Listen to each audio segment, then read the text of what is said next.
Um,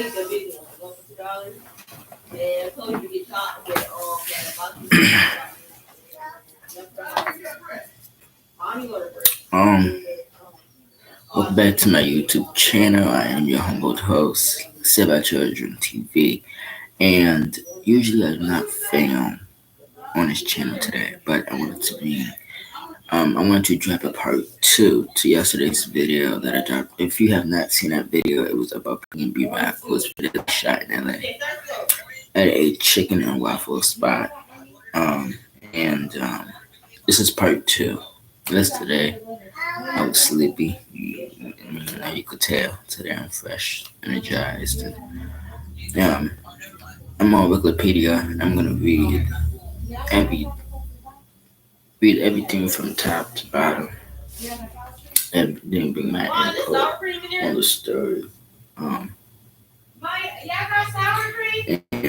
he can be back. Okay, so Rakim Hashim Allen is his real name. December 9th, 1991 to September 12th, 2022. He's better known by his stage name, P&B Rock. He was an American rapper, singer, and songwriter from Philadelphia, Pennsylvania. He was best known for his single Selfish 2016, which peaked at number 51 on the US Billboard Hot 100, as well as his featured song Cross Me by Ed Sheeran alongside Chance the Rapper. He also provided uncredited vocals on XXX Tentacion's hit song Changes, which reached the top 20 on the same chart.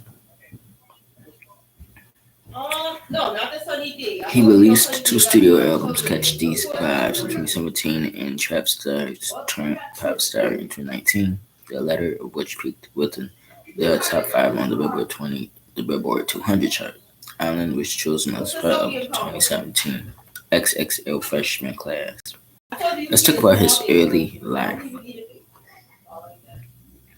Rakim Hashim Allen was born on December 9, 1991, in the Germantown neighborhood of Philadelphia, Pennsylvania. Allen's father was murdered when he was 3 years old, so he was primarily raised by his mother. In his teen years, he lived in northeast Philadelphia. He grew up listening to rapper Tupac and R&B group Jodeci. At the age of 13, Allen was sent to a youth detention program for committing robberies and fighting in school.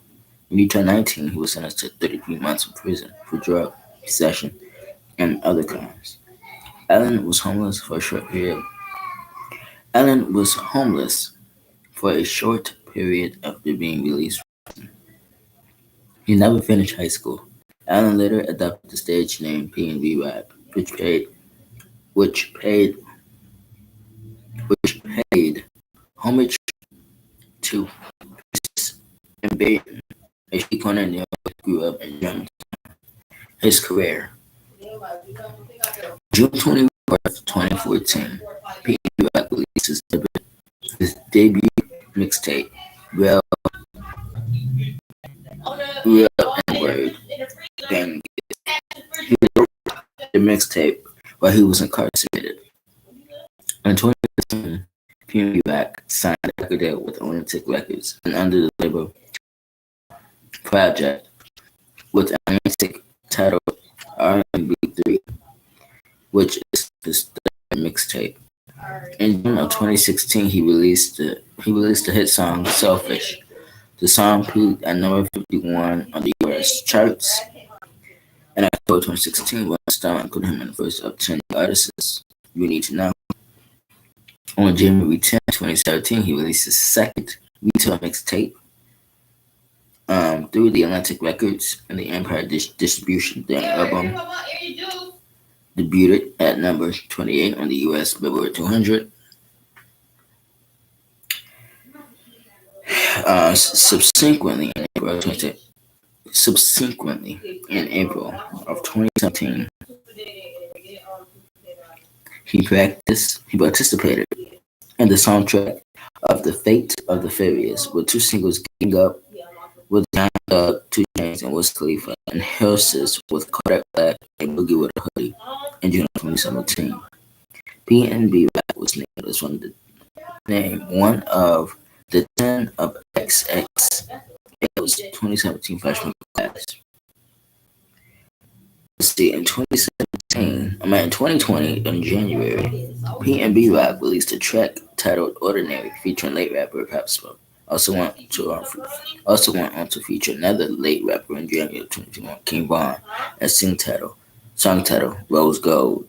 In February of 2022, P&B Rock released a new mixtape, song "Cloud Days" featuring various artists including Pasto, Flacco, Young Basil, and more. He independently released "Love Me Again" on September the 2nd, 2022, which became the last single released during his lifetime.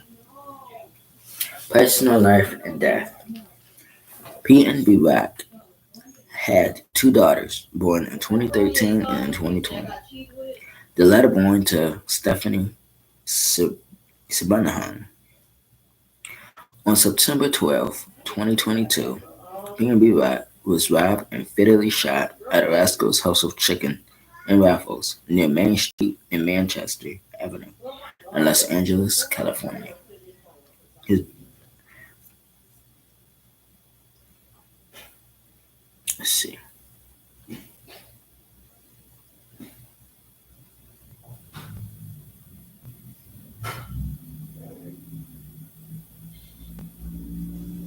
Okay, so there's been an update to this case.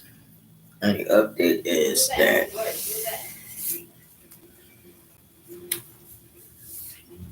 he has his, like he gave out his location, but his girlfriend pinned the location. And that is the update. I chose to do an update to the story for one reason and one reason only. Number one is to bring awareness to the situation and how to prevent this type of situation. Again, P&B Smoke, P&B Rock, P&B Rock had two children. And the mistake he made, the mistake that his girlfriend made, which was basically posting the location, especially when you're in a dangerous neighborhood and do not have no type of security.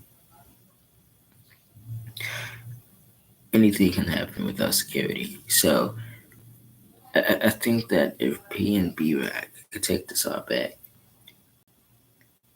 and think twice, I think he would have changed. Probably would what would be having security. Number two, not posting not posting where he was at. Now this Waffle and Chicken place is in a dangerous neighborhood.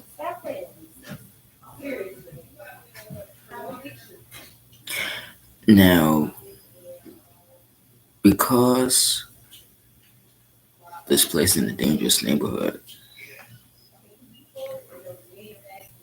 even if they didn't post the location, who said that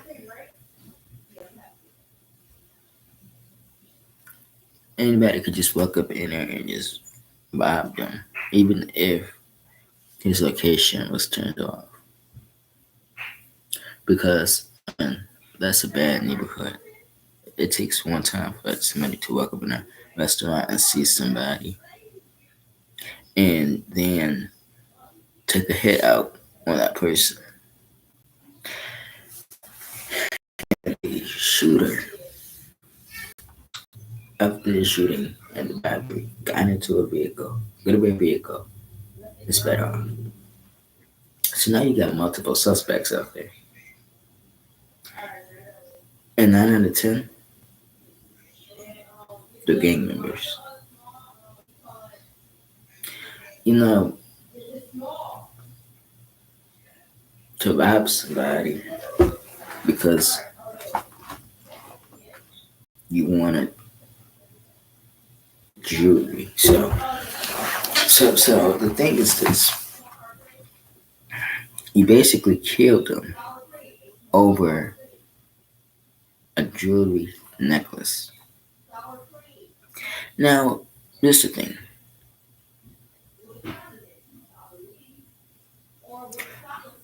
you obviously did not think about your life.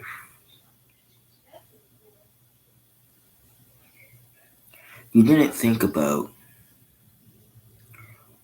the motive and the evidence. Now, when somebody get killed and robbed, there's always evidence left behind at the crime scene. It's called DNA. So for thugs who think that they could just go and rob and kill people, you leaving your DNA behind. And when you leave your DNA behind, the facts are gonna come get you. You can't hide for long. You got explaining to do to his family, his children, his baby mama, his mother. You got explaining to do because you chose to be a coward, and everybody who went with you to do this crime is a coward. And then you did this in front of his children. So now you just traumatize his children because they had to witness their father get gunned down by you over a necklace. You see what I'm saying? Over a necklace. You have a lot of ungrateful men out here. You have a lot of ungrateful women out here who will take advantage of the wealthy person, of a wealthy person. If you want a necklace, if you want a car, if you want a house, if you want a career, you got to get it on your own. You don't attack somebody and kill them. You wait for what you want. Then when you get to jail, then get to prison, you end up in PC, protective custody. But this the thing. I know, I want to say I know people, but putting you in PC won't change the fact that you can also get killed when they put you in PC. There's dudes in PC waiting for you to get to PC just to kill you. So, you know what I'm saying? You gotta think about that too. You just ruined your life. You just gave yourself a free life sentence. A life, you just gave yourself a life sentence in prison. This is supposed to be murder, by the way. And it's happening in front of his children. So this is supposed to be premeditated. This was premeditated. You're looking at the death penalty. How you guys doing? Fantastic, Angie. Welcome to another episode of Tier Talk. Guys, as you may already know, lessons learned while working in prison, my journey from officer to administration is now available. The link to that is in the description. Sales are doing very well. I'm very happy that people have a connection. Have given up the rough manuscript, and people are finding that the information in this book is valuable. You gotta use common sense, people. Because this is the thing. You can't get away with killing people and think that you're not gonna get brought to justice. You will be brought to justice. There's a moment of time where they're gonna be knocking at your door and you're in handcuffs. I'm just saying. You killed a father of two. A father of two. And the man was 30 years old. 30. You know, and it's over a necklace. So this is the thing.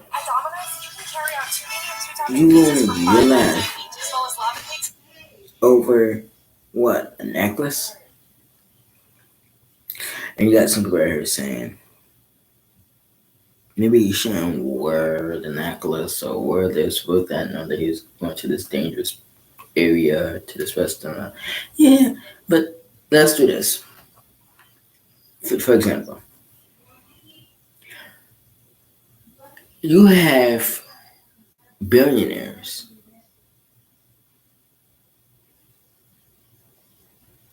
driving without security in foreign countries,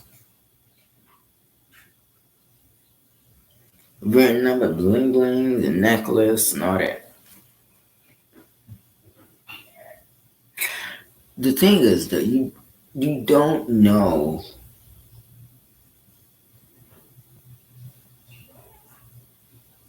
if. See, the thing is, he probably had the jewelry on and all that. Never because maybe he's going to a show after he ate. You know what I'm saying? You don't know. But this is the thing.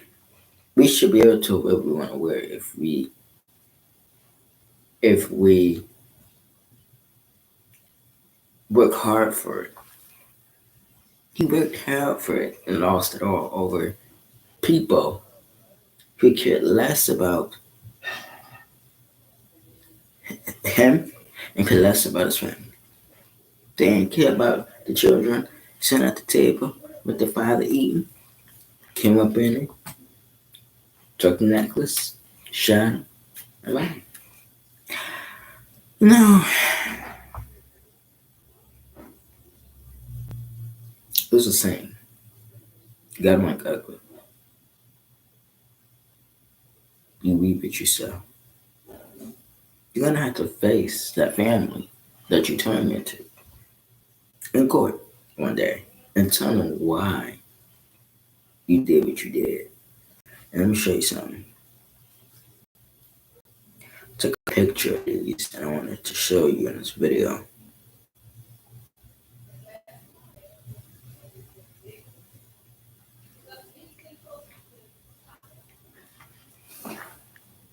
This is what the world needs. LOVE, love. See that?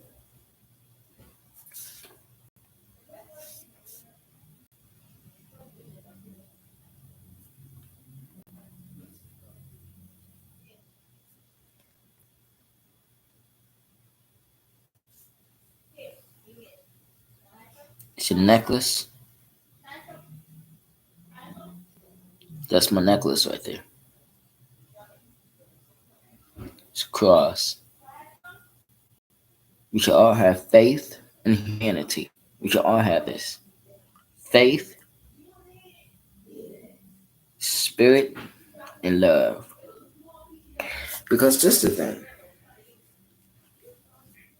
You can't go around and attacking people. Oh, it's not yours. You got a father of two at the age of 30. You did this in a busy restaurant and in front of his two children. Should be ashamed of yourself. Should be ashamed of yourself. Really, you should be ashamed of yourself. Because you was so thinking. Your mind wasn't thinking.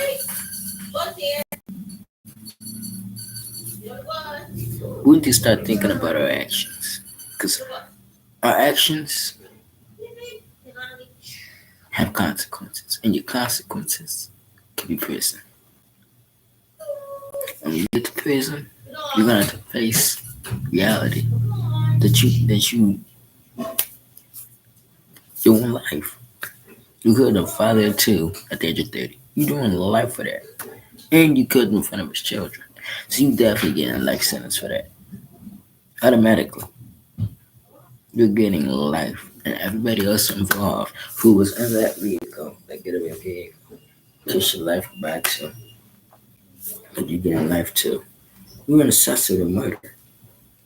And I don't know California statute, but I already know you're facing anywhere from 20 to 30 years of confinement alone for being accessory. So I'm just saying, think about that. 27. You know who did this? 27.